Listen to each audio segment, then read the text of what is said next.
జూబ్లీహిల్స్ ఉప ఎన్నికపై కాంగ్రెస్ ఫోకస్ పెట్టింది. హరిత ప్లాజాలో కాంగ్రెస్ నేతల కీలక సమావేశం జరుగుతోంది. ఇన్ఛార్జ్ మీనాక్షి నటరాజన్, టీపీసీసీ అధ్యక్షులు మహేష్ కుమార్ గౌడ్ అధ్యక్షతన సమావేశం జరుగుతోంది. ఈ భేటీకి జూబ్లీహిల్స్ బైపోల్ ఇన్ఛార్జ్, మంత్రులు, ఎమ్మెల్యేలు, ఎంపీలు హాజరయ్యారు. రేపటి నుంచి జూబ్లీహిల్స్ బైపోల్ ప్రచారంలో సీఎం రేవంత్ పాల్గొనున్నారు.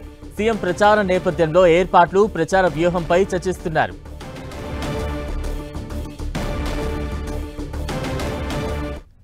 ఈ కీలక భేటీకి సంబంధించి మరింత అప్డేట్స్ అందించేందుకు మా ప్రతినిధి ప్రతాప్ సిద్ధంగా ఉన్నారు. ప్రతాప్.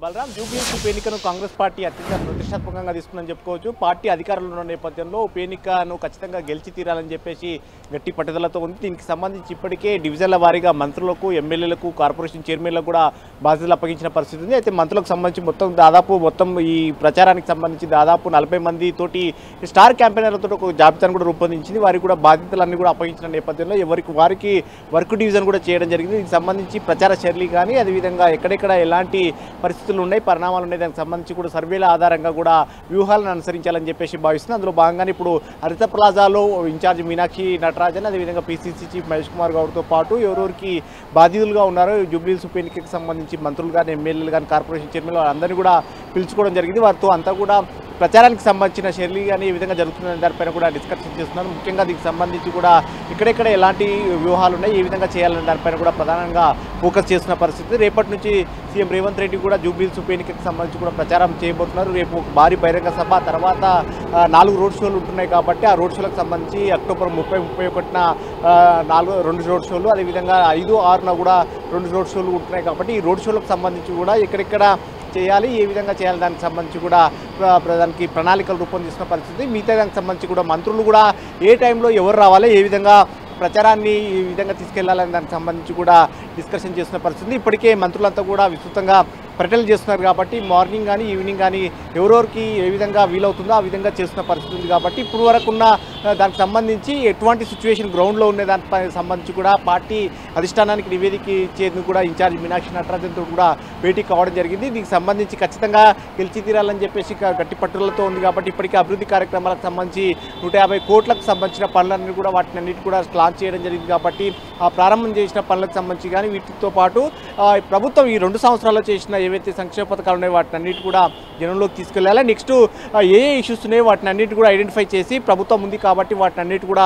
పరిష్కారం చేసే దిశగా వారి ప్రజలకు హామీలు ఇవ్వాలని చెప్పేసి కాంగ్రెస్ పార్టీ ఆలోచన చేస్తుంది కాబట్టి మొత్తం మీద ఈ ప్రచారానికి సంబంధించి మరికొన్ని రోజులే దగ్గర పడుతుంది కాబట్టి దీనికి సంబంధించి ఏ విధంగా ముందుకెళ్లాలని దానిపైనే ప్రధానంగా ఫోకస్ పెట్టింది. బలరాం, ప్రతాప్, అంటే ఓటర్లకు సంబంధించి బైపోల్ ప్రాంతానికి సంబంధించి అక్కడ ఓటర్లపై ఎటువంటి ఫోకస్ చేస్తోంది?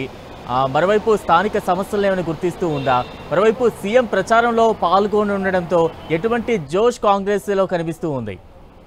డెఫినెట్గా దీనికి సంబంధించి ఇప్పటికే ఉప ఎన్నిక ఖచ్చితంగా వస్తుందన్న నేపథ్యం నుంచి కూడా కాంగ్రెస్ పార్టీ అక్కడ స్పెషల్ ఫోకస్ పెట్టింది. అక్కడ ముఖ్యంగా మొదటగా ఇన్ఛార్జ్ మంత్రి, హైదరాబాద్ జిల్లా ఇన్ఛార్జ్ మంత్రిగా ఉన్న పున్నం ప్రభాకర్తో పాటు మరో 2 మంత్రులకు వివేక్ వెంకటస్వామి కానీ, తుమ్మల నాగేశ్వరరావు, ఈ 3 మంత్రులతో పాటు 18 మంది కార్పొరేషన్ చైర్మన్లకు కూడా వారికి బాధ్యతలు అప్పగించిన పరిస్థితి. వారంతా కూడా వరుసగా దాదాపు ఎలక్షన్ కోడ్కి వచ్చే కంటే ముందే ఏదైతే సమస్యలున్నాయో వాటి అన్నిటి కూడా ఐడెంటిఫై చేసింది. ఏ సామాజిక వర్గానికి ఏం చేయాలనే దానికి సంబంధించి కూడా దాదాపు 150 కోట్లకు సంబంధించి కూడా అభివృద్ధి ఫలాలకు సంబంధించి కూడా వాటిని శంకుస్థాపనలు చేసిన పరిస్థితి. కొన్ని పనులు కూడా ప్రారంభమయ్యాయి, కొన్ని ఒక దశకు కూడా వచ్చిన పరిస్థితి ఉంది కాబట్టి వీటితో పాటు ముఖ్యంగా ఈ 2 సంవత్సరాలకు సంబంధించి కాంగ్రెస్ పార్టీ అధికారంలోకి వచ్చిన తర్వాత ముఖ్యంగా 200 యూనిట్ల వరకు ఉన్న యూనిట్ల వరకు విద్యుత్ బిల్లుల మాఫీ కానీ, అదేవిధంగా సన్నబియ్యం కానీ, రేషన్ కార్డులు కానీ, ఇందిరమ్మ ఇండ్లు కానీ, ఇట్లా అన్ని సంబంధించి వీటికి సంబంధించి 2 సంవత్సరాల కాలంలో చేసిన వాటిని అన్నిటి కూడా సీఎంతో రేపు చెప్పించే అవకాశం ఉంటుంది. అయితే గత ప్రభుత్వానికి ఈ ప్రభుత్వానికి